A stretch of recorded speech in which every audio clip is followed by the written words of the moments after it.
যখনই আমি চানা ডাল দিয়ে মতিচুর লাড্ডু বানিয়েছি, খেয়ে সবাই জিজ্ঞাসা করে এটা কোন শপ থেকে আনা হয়েছে। এটা নাকি বাড়িতেই বানানো হয়নি। বলেন তো এটা কি কোনো কথা হলো? শেয়ার করছি চানা ডাল দিয়ে মতিচুর লাড্ডু। তার জন্য এখানে 1 কাপ ছোলার ডাল নিয়েছি আর জল দিয়ে 4 থেকে 5 ঘন্টার মতো ভিজিয়ে রাখবো। 5 ঘন্টা পর ডালটা কিন্তু ফুলে একদম ডবল হয়ে গেছে। এখন ডালের জলটা 2 থেকে 3 বার পাল্টিয়ে পাল্টিয়ে পরিষ্কার করে নেব। আর এখন ডালটাকে দিয়ে দিচ্ছি ব্লেন্ডার জারের মধ্যে।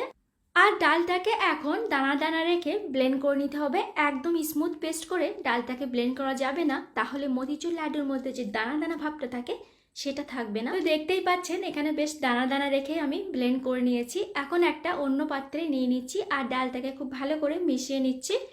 এখন এগুলোকে ফ্রাই করে নিতে হবে। তো এখানে হাতটা একটু ভিজিয়ে নিয়ে সামান্য পরিমাণে ডাল নিয়ে হাতের মধ্যে দলা করে এইভাবে চ্যাপটা করে নিয়ে তেলের মধ্যে দিয়ে দিচ্ছি। আর এই পর্যায়ে